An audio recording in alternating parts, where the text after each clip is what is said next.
দামি ইট কিনতে বুঝছিস, এখন ইট ভালো হবেন না, এই বিল্ডিং তো করবো বড় সড়ো, এটা এখন ইট ভালো হবেন না। না ইট দেখে মনে হচ্ছে ইট ভালো বুঝছিস, তা চল দুইজন মালিকের সাথে কথা বলি। আচ্ছা চল।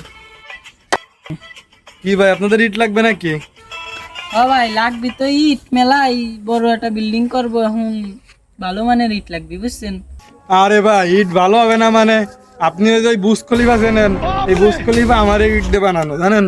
পৃথিবীর সব থেকে বড় বড় বিল্ডিং, জাপানে যত বিল্ডিং আছে সব আমার এই প্রগতি দিয়ে বানানো। এটা যে প্রগতি, এর গতি চেনেন? খালি গতি আর গতি।